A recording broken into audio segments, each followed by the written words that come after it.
दोस्तों, हम जानते हैं कि पृथ्वी अपनी धुरी पर घूमते हुए सूर्य के चक्कर लगाती है। ठीक इसी तरह से चंद्रमा भी पृथ्वी के गुरुत्वाकर्षण बल से प्रभावित होकर पृथ्वी के चारों ओर घूमता है। किंतु ऐसा नहीं है कि केवल चंद्रमा ही पृथ्वी के गुरुत्वाकर्षण बल से प्रभावित है। वास्तव में पृथ्वी पर भी चंद्रमा के गुरुत्वाकर्षण बल का तेज प्रभाव पड़ता है।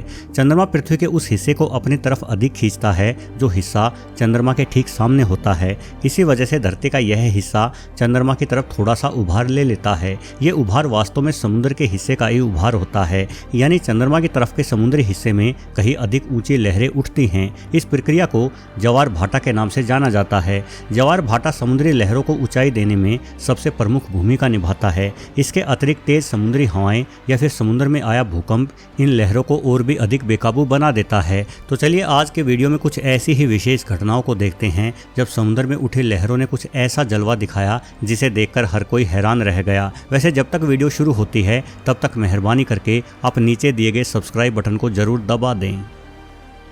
लहरों में शादी।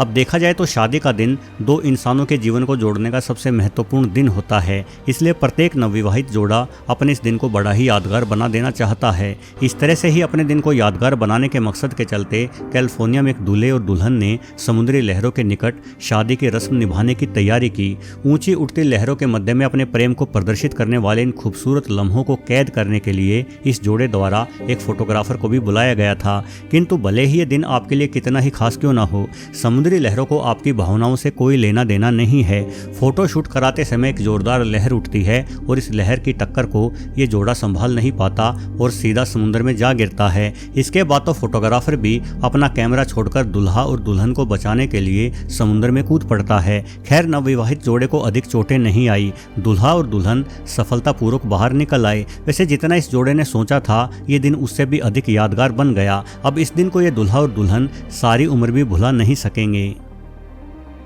ऊंची लहरों पर सर्फिंग। समुद्री लहरों पर सर्फिंग करने जैसा अनोखा आनंद और दूसरा नहीं हो सकता, और लहरें जितनी अधिक ऊंची होती हैं सर्फिंग का मजा भी उतना ही अधिक हो जाता है। ये नज़ारा ब्राज़ील के निकट एक तट का है। नवंबर 2017 के दिनों में जब चंद्रमा का गुरुत्वाकर्षण बल ब्राज़ील के इस क्षेत्र पर प्रभावी था तब यहाँ सर्फिंग प्रतियोगिता का आयोजन किया गया। इस प्रतियोगिता के दौरान ही ऊंची ऊंची लहरें उठ रही थी। तब एक सर्फर खिलाड़ी ने अपनी सर्फिंग शुरू की। खुशनसीबी से इस खिलाड़ी के सर्फर बोर्ड के ठीक नीचे करीब 50 फीट ऊंची लहर उठी और इस लहर पर सर्फर द्वारा किया गया बेहतरीन सर्फिंग का स्टंट कैमरे में कैद हो गया। एक बार तो ऐसा लगा मानो लहर ने सर्फर को अपने भीतर ही समा लिया हो। किंतु सर्फिंग का यह खिलाड़ी अपनी कुशलता और अनुभव के दम पर लहरों का सीना चीरकर बाहर निकल आया और यह शानदार सर्फिंग सबसे ऊंची सर्फिंग के तौर पर Guinness book of world records में दर्ज हो गई। बोनो वेव सुमात्रा। ये नज़ारा इंडोनेशिया के सुमात्रा द्वीप की एक विशाल नदी का है। वैसे तो नदियों का पानी समुद्र में गिरता है, किंतु जब ज्वार भाटा के दौरान समुद्र का जल स्तर बढ़ता है तो ऐसे में समुद्री पानी भी नदियों में वापस आना शुरू हो जाता है। समुद्र के विशाल पानी की मात्रा को नदियाँ संभाल नहीं पाती और नदियों में ऊंची लहरें उठना शुरू हो जाती है जिन्हें बोनो वेव कहा जाता है। सुमात्रा द्वीप पर इस नज़ारे का आनंद उठाने के लिए ही अनेकों स्थानीय निवासी और पर्यटक इकट्ठे हुए हैं। अचानक से एक के बाद एक कई बोनो वेव नदी में उठने लगती हैं। ये लहरें उम्मीद से कहीं अधिक ऊंची हैं, इसलिए पर्यटक घबराकर भागने लगते हैं। किंतु फिर भी ये नज़ारा शानदार था। कुछ पर्यटक लहरों के खुद के टकराने तक मजबूती से अपने स्थान पर डटे रहे। वैसे प्रकृति के इतने शानदार नज़ारे देखने के लिए सही वक्त और अच्छा नसीब होना बेहद आवश्यक है।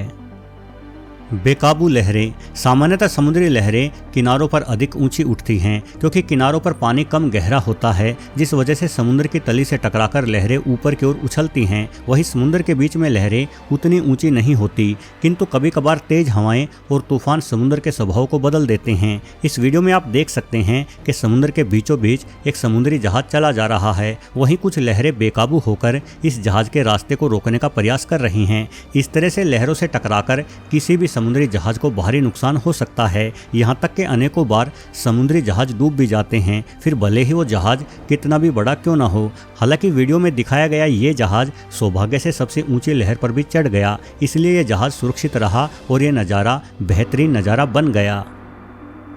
विस्फोटों से उठी लहर। दुनिया भर में आधुनिक हथियारों की टेस्टिंग के लिए समुद्रों का इस्तेमाल किया जाना बेहद ही सामान्य घटना रही है। अमेरिका ने द्वितीय विश्व युद्ध के दौरान मार्शल द्वीप के निकट परमाणु हथियारों के परीक्षण तक को भी समुद्र में अंजाम दिया था। इस तरह के महाविस्फोटों से निकली ऊर्जा के कारण बेहद ऊंची समुद्री लहरें उठती हैं। इन लहरों की ऊंचाई हजारों मीटर तक भी हो जाती हैं। कुछ विस्फोटों से करोड़ों लीटर समुद्री पानी इतनी अधिक ऊंचाई तक उछलता है कि यह पानी आसपास के सैकड़ों किलोमीटर तक के इलाके में बारिश के रूप में बरसता हुआ फैल जाता है। हालांकि अब समुद्रों में इस तरह के विस्फोट करके नहीं देखे जाते, क्योंकि इन विस्फोटों के कारण बड़ी संख्या में समुद्री जीवों का सफाया हो जाता था। किंतु समुद्र में हथियारों के परीक्षण से उठने वाली लहरें सच में एक अद्भुत नज़ारा पेश करती दिखाई पड़ती हैं। ऑयल रिग की लहर।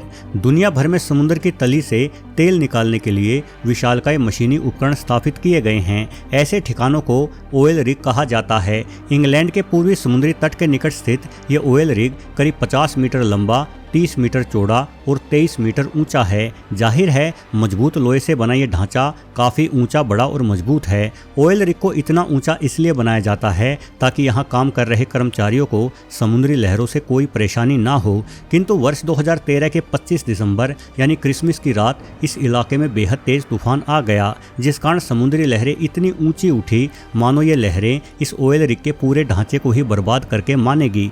लहरों से उठने वाला शोर इतना तेज था कि दिन भर मेहनत करके सोए कर्मचारी आधी रात को ही इस शोर के कारण उठ गए। अनेकों लहरें ऊपर उठते हुए ऑयल रिग के डेक तक में प्रवेश कर गई। वास्तव में क्रिसमस की वो रात यहाँ काम कर रहे कर्मचारियों के लिए बेहद ही डरावनी साबित हुई। सुनामी लहरें। भले ही ज्वार भाटा या समुद्र में आने वाले तूफानों से कितनी ही ऊंची लहर क्यों ना उठती हो, किंतु ये लहरें कभी भी किसी सुनामी लहरों का मुकाबला नहीं कर सकती।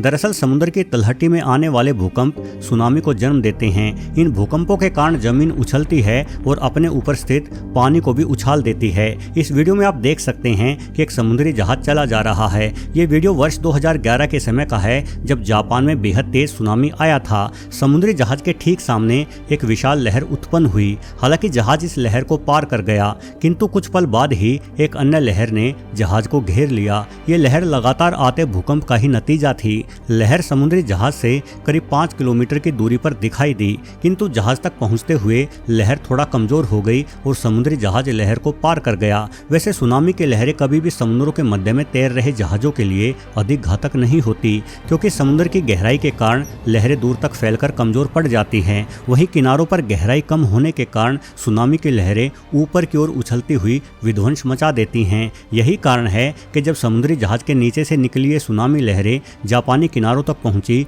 तो नज़ारा कुछ ऐसा था। कई किलोमीटर दूर सड़कों और मकानों तक समुद्र का पानी फैल गया और भारी संख्या में जान एवं माल की हानि हुई। इस तरह के नज़ारे ये सिद्ध करते हैं कि प्रकृति के सामने हम इंसान कितने कमज़ोर हैं। तो चलिए दोस्तों, आज के वीडियो में बस इतना ही। यदि ये वीडियो आपको पसंद आया हो तो किसी अन्य वीडियो पर जाने से पहले इस वीडियो को लाइक अवश्य कर दें। साथ ही भविष्य में भी ऐसी रोचक वीडियो देखने के लिए चैनल को सब्सक्राइब करना बिल्कुल भी ना भूलें। वीडियो से आखिरी तक जुड़े रहने के लिए आपका धन्यवाद।